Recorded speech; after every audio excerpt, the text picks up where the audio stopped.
Most people avoid disagreement because they're afraid of looking difficult. But agreeing when you don't actually agree slowly damages your credibility. The real skill isn't avoiding conflict. It's handling disagreement well. If you know how to push back calmly and clearly, you don't lose respect. You gain it. Let's look at 3 ways to do that. The problem. In conversations, especially at work, people tend to fall into one of 2 extremes. They either stay quiet to keep the peace, or they push back too bluntly and create tension. One makes you invisible. The other makes you defensive. Neither builds influence. Why it happens. Disagreement feels risky. We're wired to protect social harmony. We don't want to damage relationships or trigger conflict. So we soften too much and lose our point. Or we overcorrect and sound harsh. The key isn't being softer or stronger. It's being structured. Practical fix number 1. Start with common ground. Instead of jumping straight into disagreement, anchor the conversation first.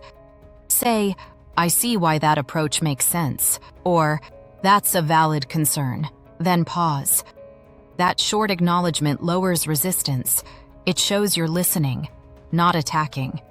For example, in a team meeting, instead of saying, "No, that won't work," try, "I see the reasoning behind that. I'm wondering if there's another angle we should consider." You haven't backed down. You built a bridge first. Practical fix number 2. Replace rejection with expansion. Direct phrases like, "That's wrong," shut doors. Instead, expand the discussion. Try, "Another way to look at it is," or "What if we approached it this way?" The first approach creates opposition. The second invites exploration. Think of it this way. You're not knocking someone's idea off the table. You're placing another option next to it.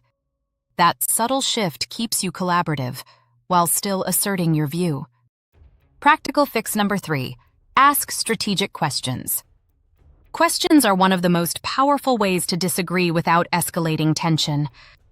Instead of saying, "That timeline is unrealistic," try, "What risks do we see if we shorten the timeline?" Instead of rejecting the idea, you're stress testing it. Questions shift the spotlight from defending to thinking. Now the conversation becomes problem-solving, not argument. Let's consider this real-world example. Imagine your manager proposes a tight deadline. A blunt response might be, "That's not possible." A passive response might be silence.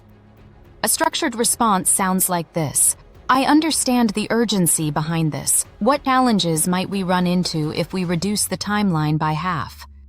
You acknowledged. You expanded. You questioned. And you kept your authority intact. Confidence isn't about overpowering people.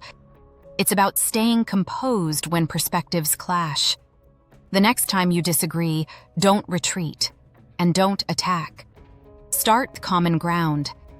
Expand instead of rejecting. Ask questions that invite deeper thinking. Because people don't just remember whether you agreed. They remember how you handled the disagreement. And that's where respect is earned.